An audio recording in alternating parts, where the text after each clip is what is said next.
Bum, bum, bum. Another one bites the dust. Ooh, hope I don't get a copyright strike for that. Look! The 268 is back together!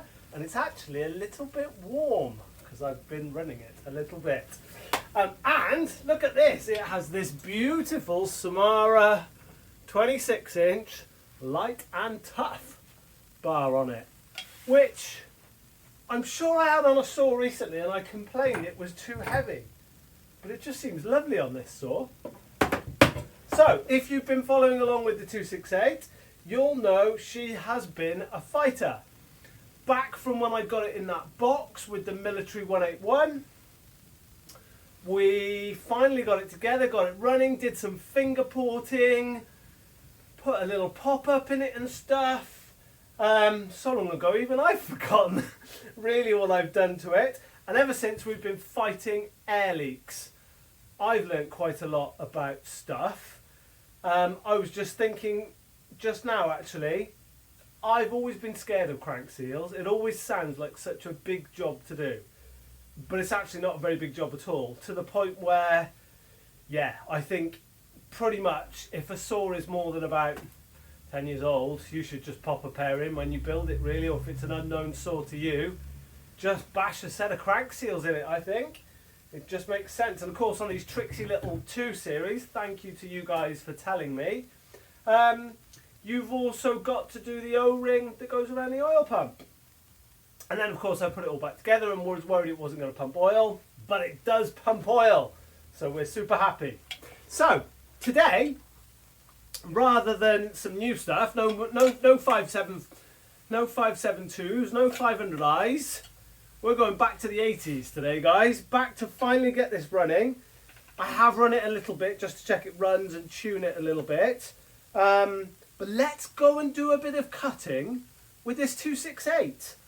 I tell you what, just throwing it around like this. Oh, I just love this form factor. This 200 series, they're just so compact. They're lovely. Obviously, I'm not going to bury the 26-inch bar, guys, so I haven't put a 26-inch bar on it because I'm going to dog it in 26-inch wood. But I am a bit of the fan of the stand-up and buck, and a bit of the... just gives you a bit more, doesn't it? The longer bar. I'm definitely in the 24-inch plus bar club, I think, now. Although a 20 now and again for a bit of limbing, don't mind that. So yeah, thought I'd show you her all up and together. It's getting darkish, but I think we've got enough time. Let's get out to the wood pile and I'll show you how she runs. Hold on tight. Let's go outside.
See?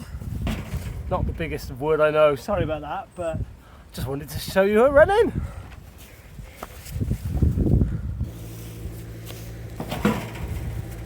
Okay then guys, I did manage to find something a bit bigger. This is probably 14-inch ash, I think it is. So it's some of that ash from down in the Field of Dreams where we've been doing lots of stuff. So yeah, 14-inch one. I'll just do a couple of slices off this. I've got to take it in half ready for splitting, so I'll just do one little slice and then another one just to show you the speed. The recoil's still not great on this saw. That's the next thing I need to look at. So we're still starting her on the ground.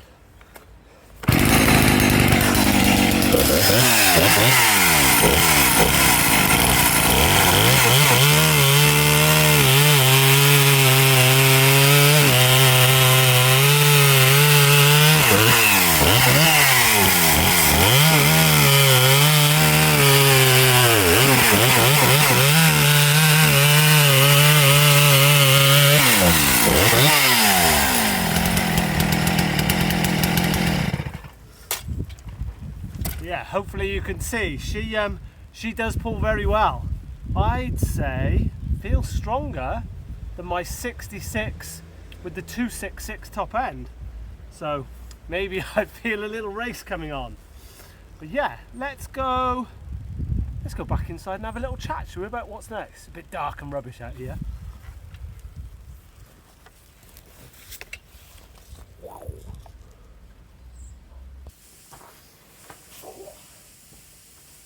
Okay, back inside with my little impromptu table. Hopefully I'm not cutting my head off, but you know, I'm more of a chainsaw fixer than I am a videographer.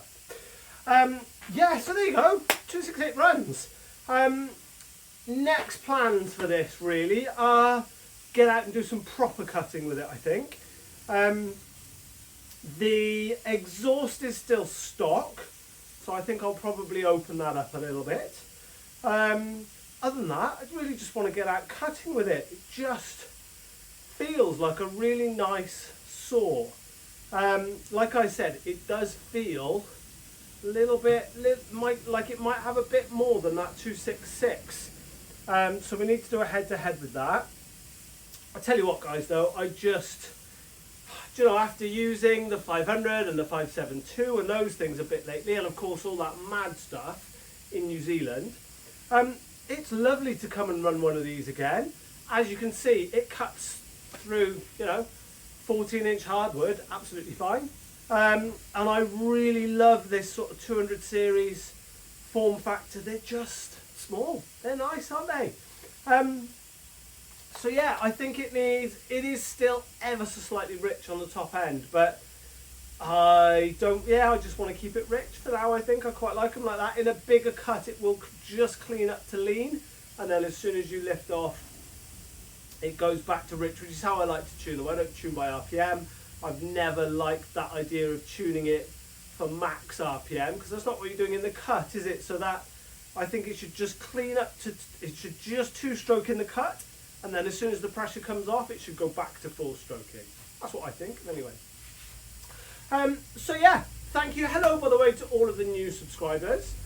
We've done really well for subscribers lately, so all you guys must be telling your friends and stuff. So if you are, thank you very much. Yeah, hello to the new subscribers, and welcome along. More of this stuff. I'm so glad to finally get this off the bench, because we can get some more stuff on the bench then. I still need, what I really need is an 044, isn't it, I think, or an MS440. Unfortunately, that other one that I fixed has gone back now. I didn't really get time to do any stuff with it, but that was a quick repair for a professional. So yeah, we need another one to do some stuff with, because then we can do it against these and all the rest. And it'd be quite fun to do like a 70ccs through the ages sort of video as well. So yeah, lots more coming up. Stay tuned. Bit of axe stuff coming up in a minute, because I've got to hang that great big head, and I've finally chosen the handle. Where is the handle? This is going to be a beautiful, on one of those, the last handle I've got from Owen, who is Evolution. I always forget your name, Owen, I'm really sorry. Elemental Race.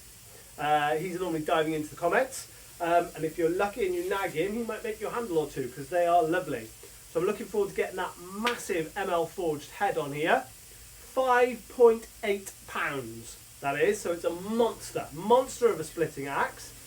Owen says it will be fine on the end of this handle, so I can't wait to get that hung. And then, yeah, some other axe builds as well. I want to have a go at burning the wood a bit with some stuff and hang that connie, because I can use that as a wedge banger as well. So yeah, loads of axe stuff coming soon, guys. Stay tuned, more stuff coming. 572, 500i, all of that.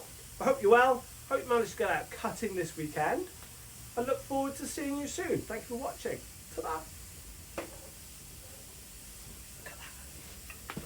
Look at that. Tell you what, if you hang around, guys, I'm going to go and split some wood. Hang around and we'll give you some bonus footage. Bonus splitting footage. Do you want to come along and split some wood? Regular viewers to the channel will know that I'm in the middle of moving workshops at the moment, so everything's a bit of a mess, so apologies for this. Now, if you're hanging around still, you're probably an axe lover. So this is all the current sort of axes we've got ready for work. This is that really nice Collins that we hung on another one of Owen's handles. Maybe I'll go and split with that.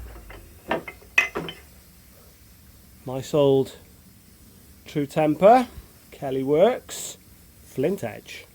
Nice little flint edge. What pattern would you call that? It's just like a, I'd just call it a normal felling pattern. How about this? Nice little plum. Just on a normal one of those hickory crow's foot.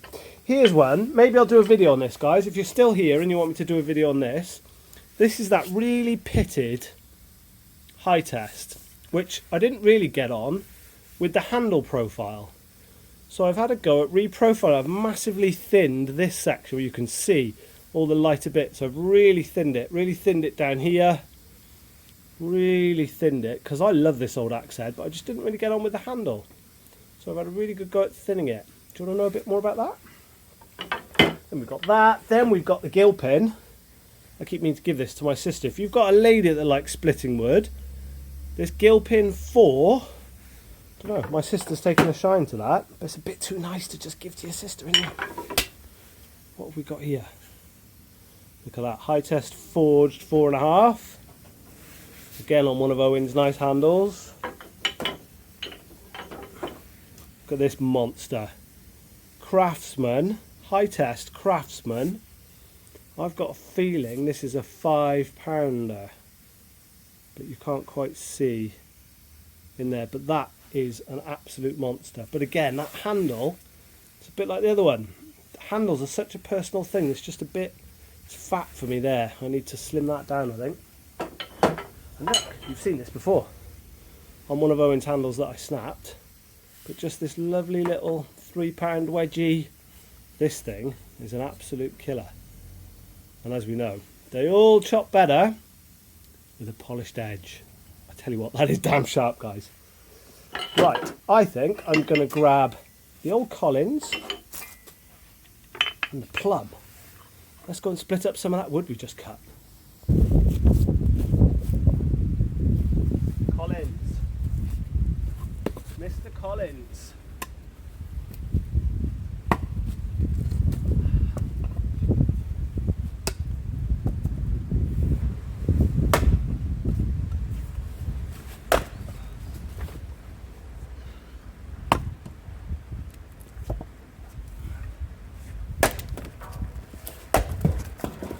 There's nothing wrong with that, is there, boys? Nothing wrong with that.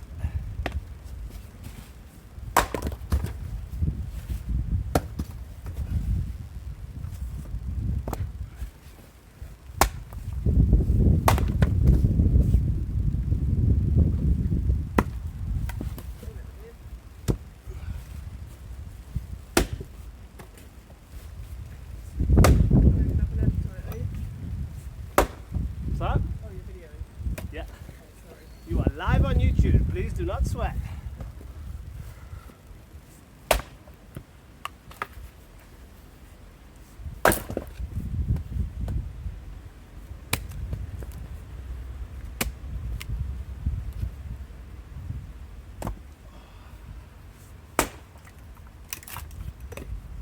What's better, guys? You tell me. Does chainsawing or the splitting?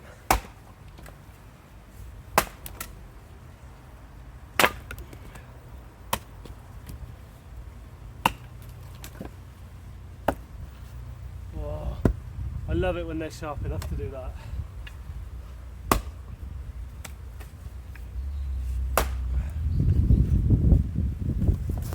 Bit of axey stuff for you guys. I've really started just taking these down to about 20 degrees now. Just about 20 degrees here. And it seems to just come in and out a lot better. So as you can see, I did a lot of profiling on the sander with this one.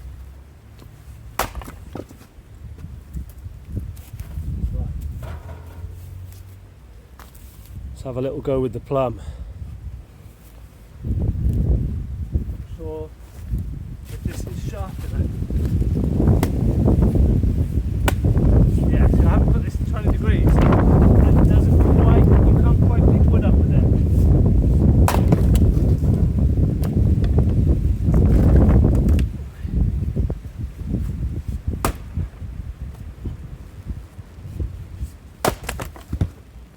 Nothing wrong with how it splits though.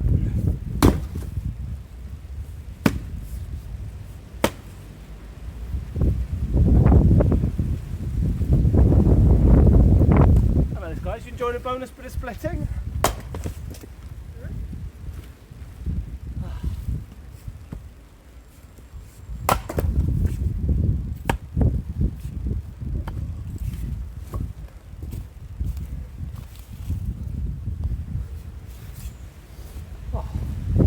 Well, there we go.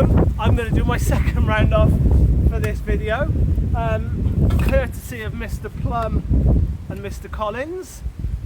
I don't know what it is about the axe thing, guys. I don't know. There's a medieval, archaic thing, and there, you know, it's that thing. I've said it before. I wonder who else has owned these axes. Where have they come from? I've picked them up from the other side of the world. Some of them were made in a different part of the world than that. Imagine all the hands they've been to, all the sheds they've been in. Incredible. I find it amazing. I wonder how many handles they've had. How many fakes cords of wood have they split in their time? Amazing to think about that.